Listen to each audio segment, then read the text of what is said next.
काल नरेंद्र मोदी देशाचे पंतप्रधान आदरणीय नरेंद्र मोदी चंद्रपूरच्या सभेला आले होते आणि त्यामध्ये उपमुख्यमंत्री देवेंद्र फडणवीस होते, त्यानंतर एकनाथ शिंदेजी मुख्यमंत्री उपस्थित होते। त्यावेळेला जे भाजपचे उमेदवार आहे सुधीरभाऊ मुनगंटीवार यांनी बहीण भावाच्या नात्याबद्दल जे आक्षेपार्ह विधान केलं त्याचा महिला काँग्रेसतर्फे आम्ही निषेध करतो आणि यापुढे बोलताना त्यांनी ही खबरदारी घ्यावी की आपली ही संस्कृती नाही, याची त्यांनी दक्षता घ्यावी।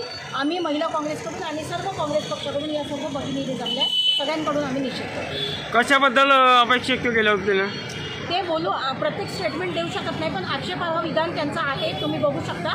त्याच्यावर आम्ही आता निषेध व्यक्त करत आहोत।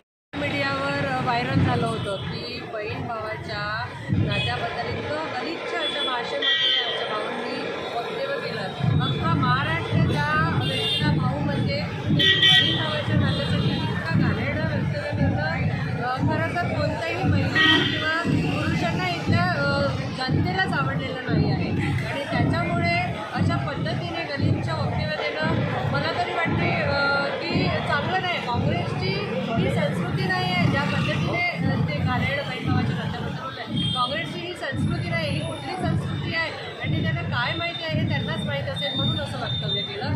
आम्ही संपूर्ण काँग्रेसच्या वतीने केवळ महिला काँग्रेसच नाही तर काँग्रेसच्या वतीने आम्ही त्या वक्तव्यांचं आणि भाजपच्या असे वक्तव्य करणाऱ्या सगळ्या नेत्यांचा निषेध करतो।